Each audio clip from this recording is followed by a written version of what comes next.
All right, let's get started with another deep dive, and this time we're heading up to Columbia. You know, that incredible floating city from Bioshock Infinite, but we're going way beyond just talking about the game itself. Yeah, you guys have given us a ton to work with. We've got video essays, philosophical analyses, even some cool behind-the-scenes stuff about how Columbia came to be. It's a lot, for sure. Everything from that initial hype when the game first came out to some really complex themes that are still relevant even now, years later. We've even got this awesome discussion thread from Overthinking It. You know, that site where they really dig into the big questions. Oh, yeah, I know it. They love to get philosophical, which is perfect for Infinite. So we're talking choice, determinism, even the whole multiverse concept. All the good stuff. Definitely. So, okay, for anyone who hasn't played the game, Bioshock Infinite basically drops you into Columbia. And at first glance, it's this stunning utopian city in the clouds. I mean, visually, it's incredible, right? Oh, absolutely. But then, as you explore, you start to see these cracks. This intense religious zeal, the racism that's just baked into the society, the way Comstock controls everything and everyone, it's kind of creepy. It's like one of those super glossy travel brochures, you know? They promise you paradise, but conveniently forget to mention, oh yeah, there's also swarms of mosquitoes and a good chance of getting food poisoning. Right. Columbia's beauty is almost too perfect, like it's hiding something. Exactly. And they do such a great job of delivering that contrast right from the start. Oh, you mean that opening sequence? Yeah, that's amazing. You start in this dark, almost claustrophobic lighthouse. It's like you can feel the weight of the world on you. And then, bam, you're launched into this bright, breathtaking city in the sky. It's like stepping into a dream. But even in that dream, there's this lingering sense of uneasiness, like something's not quite right, which of course it isn't. It's interesting, Monty Zander talks about how much darker the original concept art for Columbia was. Like, the developers almost went with a much more sinister look. That would have been interesting. I wonder why they changed it. Almost like they wanted to lull us into a false sense of security with those beautiful visuals before revealing the ugliness underneath. Clever. Oh, and Xander also mentions how they almost used Hail Columbia as the music for that arrival scene. You know, that patriotic hymn with all the religious overtones. Wow, yeah. Can you imagine? It would have set a totally different tone. Oh, for sure. But then you've got Will the Circle Be Unbroken, that hymn that plays when you first arrive. It's like a lullaby, but there's also this haunting quality to it. Totally. Like a warning that maybe this cycle of violence and control is just inescapable. Yeah, and that sense of inevitability really hangs over Booker DeWitt, our protagonist, throughout the game. Speaking of Booker, we can't forget his amazing companion, Elizabeth. Seriously, she was groundbreaking for the time, and she's still one of the most well-developed characters in gaming history. I agree. She's so much more than just a pretty face or a damsel in distress. There's genuine personality there. Her animations are incredible, and the voice acting. It's like she's a real person reacting to everything that's happening around her. Yeah. You really feel like you're on this journey with her. I see what you mean. It's like those tiny glitches in a simulation that make you wonder if it's all just a facade. Exactly. Speaking of facades, there's this concept called the birdcage by Marilyn Fry, which talks about how oppression can be made up of all these seemingly small restrictions that ultimately trap you. And Elizabeth's whole life is a birdcage, isn't it? Absolutely. She's controlled by Comstock, by Songbird, even by those mysterious Lutece twins. Her world is so limited, her future seemingly predetermined. Yeah, it's a great way to frame her struggle. And that brings us to one of the most hotly debated aspects of Bioshock Infinite, the whole choice and consequence thing. Right. On the surface, it seems like you have all these impactful decisions to make, but does the game really give you the freedom to change the course of events? Good question. I mean, you can choose to throw that baseball at the racist caricature at the carnival, or later on, you can choose to spare a Vox Populi leader's life. But those choices, do they really change how the story unfolds? It often feels like you're going through the motions, but the outcome's already set. Yeah, it's like the game is on rails, like you're just along for the ride. And then the game throws you all these gear loadouts and vigor upgrades. You think you're customizing Booker, making him your own, gaining a sense of control. Right. But ultimately, do those choices really matter in the grand scheme of things? That's a good point. Like, it's all an illusion, right? Maybe. A way to keep us engaged while the story just marches towards its predetermined conclusion. And that's where Bioshock Infinite's commentary on player agency gets really interesting. Ken Levine, the game's creator, seems to be questioning the whole idea of control in video games. Like he's saying, hey, you think you're calling the shots here, but you're really just a passenger on this crazy predetermined ride. Exactly. That's a fascinating take, but wouldn't that make the whole game feel kind of pointless? Like, why even bother making choices if they don't actually matter? That's the thing. By stripping away the illusion of control, the game forces you to engage with those themes on a deeper level. Okay, I see what you mean. It becomes less about playing and more about experiencing this carefully crafted narrative. So it's more like watching a film where you're totally engrossed in the characters and the world, but you have zero control over what happened. Yeah, you can say that. It's definitely a bold move for a video game, challenging those traditional expectations. And it definitely sparks some heated debates. Speaking of divisive elements, let's talk about Daisy Fitzroy and the Vox Populi. Oh yeah, she's a complex one. We see her rising up against Comstock's oppression, leading this rebellion, but her methods. They get pretty brutal. Oh yeah. And it all leads to that shocking scene where Elizabeth takes Fitzroy's life. It's rough. It's a real moral quandary. Yeah. It's that classic ends justify the means dilemma. And the game doesn't give you any easy answers. No, it doesn't. It just throws you into the mess and says, figure it out. The overthinking it thread goes really deep on this. Right. Some people argue that Fitzroy's actions were totally justified given the systemic oppression she faced, while others say her methods were just plain wrong, no matter the cause. It makes you think. And there's even some hidden content that adds even more layers to her motivations, which makes things even more complicated. So, depending on how you play, you might see Fitzroy in a completely different light. Totally. It's not a clear-cut hero or villain situation. It's all shades of gray. Shades of gray. Which is a good segue into the biggest twist in Bioshock Infinite. The revelation that Booker DeWitt and Zachary Comstock are, in fact. Oh yeah, that's a big one. It's the moment the game just flips everything you thought you knew upside down.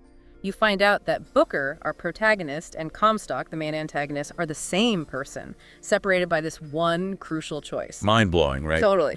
One single decision splits their lives into two completely different realities. It's a brilliant way to explore identity, regret, and the whole nature of choice. But that whole baptism splits your timeline thing, I mean, did Ken Levine just watch Back to the Future one too many times? Maybe, but hey, it works. It does, it does. And they take this seemingly simple premise and turn it into this complex exploration of the multiverse.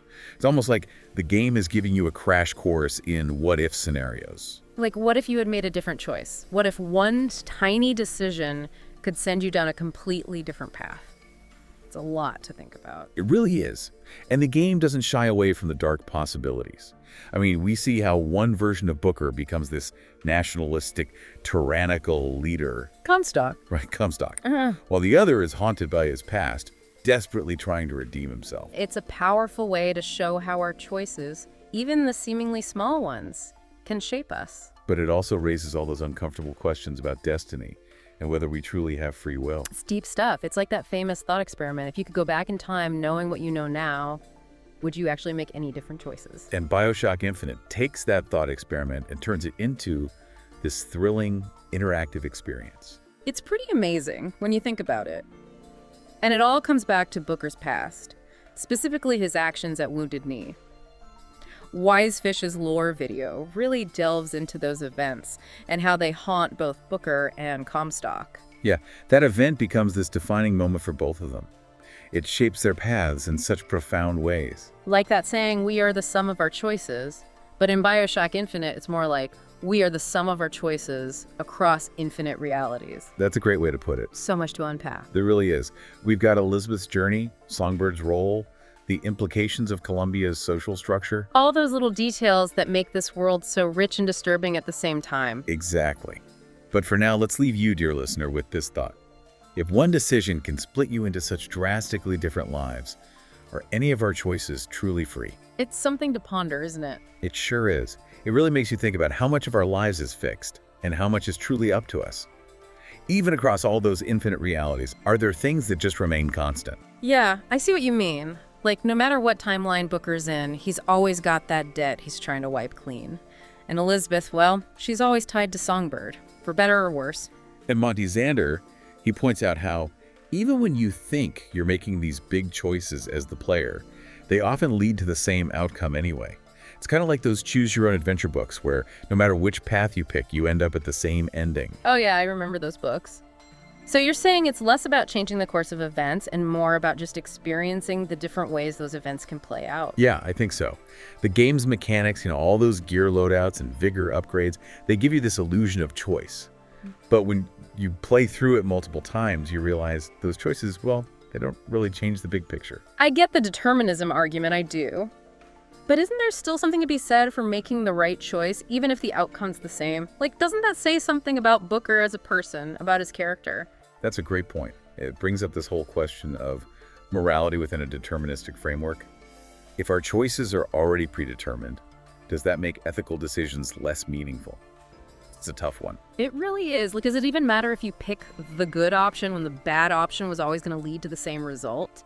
It's a mind bender for sure. But here's the thing. I think by taking away that illusion of control, Bioshock Infinite is pushing us past those simple ideas of right and wrong. It's making us confront these gray areas, these uncomfortable truths, where our choices might not have as much impact as we'd like to think. Which I gotta say can be pretty unsettling. Like, it challenges our whole sense of agency, our belief that we can shape our own destinies. Absolutely. But it also opens up these huge questions about fate, free will, all those big existential things. The stuff that keeps you up at night. But the cool thing is, the game does such a great job of grounding these really complex, abstract ideas in a world that feels believable. Columbia, I mean, it's more than just a pretty backdrop. It's a living, breathing society with its own messed up history and ideologies. And Wisefish's video on the game's lore really digs into those details, like Comstock's rise to power and how he twisted religion and nationalism to gain control. It's chilling stuff. It's like those charismatic leaders throughout history who manipulate people's fears and prejudices to get what they want.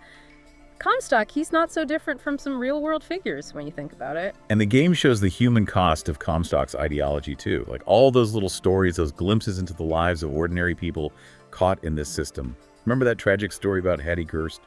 Her husband was turned into one of those handymen, and then, well, he was killed during the Vox Populi uprising. Oh, man. Yeah. Those smaller narratives, they add so much depth, don't they? It's like a reminder that Columbia isn't just some abstract dystopia. It's a place where real people lived, loved, and suffered because of this one man's twisted vision. Totally. And the sound design plays a huge role in immersing you in that world. The crackling of those voxophones, the music that's almost operatic, the way sound is used to build tension. It's masterfully done. And all those environmental details, too, like that scene where you find the child's room totally untouched but abandoned, the toys, the drawings on the wall, that little handprint. It's heartbreaking. Yeah, it's like this punch to the gut. It speaks volumes about the lives that were disrupted, the innocence lost in all this conflict. Okay, we've talked about choice, we've talked about world building, audio design, but there's this one element we haven't really touched on yet, and it's kind of a big deal, both literally and figuratively. I'm talking, of course, about Songbird. Ah, Songbird. Elizabeth's protector, her jailer, this terrifying but kind of beautiful creature that represents everything she's trapped by. He's such a striking visual, right? This huge mechanical bird that just swoops down from the sky. And his relationship with Elizabeth, it's so complex, it's almost like a twisted fairy tale. Yeah, it's like those classic Disney stories where the princess is guarded by this fearsome but loyal creature. But in this case, it's not so simple. Songbird, he represents both the comfort and the confinement of Elizabeth's existence. He's there to protect her, but that protection comes at the cost of her freedom. It's like that overprotective parent who never lets their kid experience the world, right? Yeah, you could say that. But there's also this sense of genuine affection there, this bond that's been forged through years of isolation. And you see that bond being tested throughout the game. As Elizabeth starts to rebel against Comstock, as she embraces her power, her relationship with Songbird, well, it gets strained. Yeah, and it culminates in one of the most emotional moments in the game. Songbird's last, desperate attempt to save Elizabeth, even though she's trying to break free from him. That scene where he crashes into the ocean with her, it's so sad, but also it's incredibly symbolic. It's like the destruction of the old order, the breaking of the cage that's been holding her back. And Songbir's death, it's a turning point for Elizabeth. It's the moment she fully embraces her own agency, rejecting the forces that have controlled her for so long. And that's where the game's exploration of determinism takes this really interesting turn. Because if Elizabeth can break free from her predetermined path, if she can choose to create a different future for herself, then maybe there's hope for the rest of us too. Right. It makes you wonder if we're really bound by fate or if we actually have the power to change our own destinies. Even if those choices ultimately lead us to the same predetermined outcome, I guess there's still something powerful about fighting for what you believe in, about making the choices that align with your values. It's like that quote, "The only thing necessary for the triumph of evil is for good men to do nothing." Even in a world where everything might be predetermined, our choices still define who we are. That's a good point. So where does that leave us with the legacy of Bioshock Infinite? How's the game held up over time? What kind of impact has it had on gaming as a whole? Well, when it first came out, people were blown away. They praised the story, the visuals, the sheer ambition of it all. Yeah, I remember all the hype. But as time has gone on, there's been more of a critical look at some of its elements. Right. I've heard some people criticize the combat system, say the world building isn't always consistent. And then there's that whole debate about whether the ending really ties everything together in a satisfying way. And some argue that the game's handling of really complex themes like racism and American exceptionalism, well, it felt a bit surface level, like it lacked the nuance they deserved. Like they wanted to tackle these big ideas, but maybe they didn't have the time or the tools to fully explore them. Maybe. But even with those criticisms, Bioshock Infinite is still a huge landmark in gaming. It pushed the boundaries of narrative, it got people talking about free will and determinism, and it gave us some truly unforgettable characters. And it's had a lasting influence, right? You see its echoes in all those story-driven games that came after it. The focus on player choice, the willingness to tackle tough themes. Yeah, for sure. Bioshock Infinite might not have been perfect, but it was bold, it was ambitious, and it definitely left its mark. It paved the way for a whole new generation of games that aren't afraid to ask those big questions, to challenge our perceptions, and to leave us thinking long after we've put the controller down. Speaking of thinking, remember that DLC, Burial at Sea?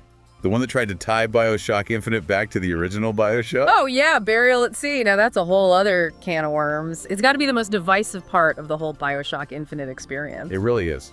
Some people loved it, some hated it, and some, well, they were just plain confused by it. I remember feeling totally disoriented when I played it. Like I was back in Rapture, but something just felt off.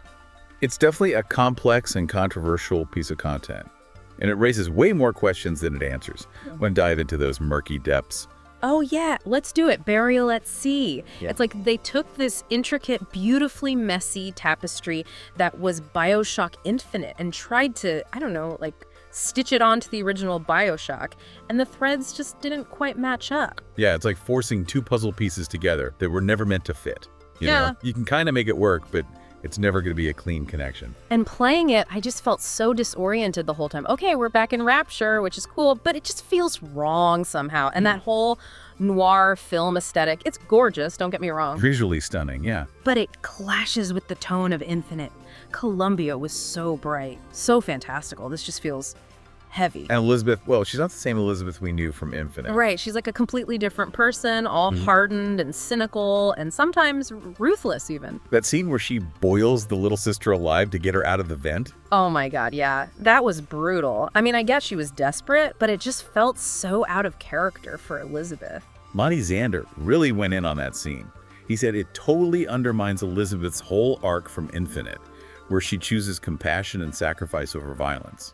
Yeah, it's like they were trying to make her more edgy, more complex, but they just ended up stripping away all the things that made her so great in the first place. And don't even get me started on how Burial at Sea handles quantum superposition. It's even more convoluted than in Infinite. Oh, tell me about it. They're trying to explain how Elizabeth ends up in Rapture, loses her powers, and basically sets the stage for the first Bioshock.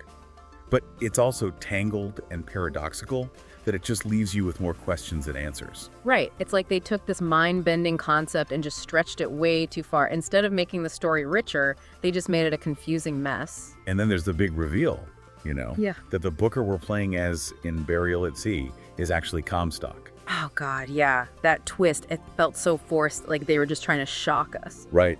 It didn't make any sense. Instead of adding depth, it just muddied the waters even more. And the retcons, we can't forget about those. Oh yeah, Songbird and Daisy Fitzroy, they completely rewrite their backstories and motivations in ways that just contradict the original games. That whole thing with Fitzroy being manipulated by the Lutece twins, that was just .u. It took away all her agency, made her a pawn in their game. It's like they were trying to erase the parts of the story that made people uncomfortable, the parts that challenged those easy black and white views of good and evil. Exactly. They try to force these complex characters into neat little boxes, like a slap in the face to the original games and to the fans who loved them for their ambiguity. So, okay, after all that, after all the twists and retcons and questionable choices, is Burial at Sea even worth playing? That's a tough one. I mean, there are parts that are interesting, especially if you're a huge Bioshock fan. Okay. Going back to Rapture, seeing it through this new lens, that was cool. And there's some narrative threads that shed new light on how Rapture fell. Yeah, that's true. But overall, it's a flawed experience. It's convoluted, it contradicts itself, and it makes choices that just feel disrespectful to the characters and themes of Bioshock Infinite. Yeah, like they didn't trust the original material enough to just let it be. Sometimes it's better to just leave well enough alone. Maybe Burial at Sea would have been better as a totally separate story, you know, not trying to force a connection to Bioshock. Totally. It feels like a missed opportunity. It could have been this amazing exploration of Infinite's themes, but instead it gets lost in its own messy narrative. It's a good lesson for game developers, I think. Sometimes less is more. Sometimes it's better to leave things a little open-ended, let the mystery and the ambiguity linger. Well, even with the Burial at Sea debacle, I think our deep dive into Bioshock Infinite has shown how complex and thought-provoking this game really is. It sticks with you, makes you think about your own choices, you know? And reminds you that even when things feel out of control, you still have the power to choose your own path. It's a game that begs to be played multiple times, that sparks debate, that makes you stay up late talking about the big questions. Fate, free will, what it all means. So if you haven't played Bioshock Infinite, go check it out. And if you have, well, maybe it's time for another visit to Columbia. You might discover something new, something you missed before. And whatever you do, keep those critical thinking skills sharp.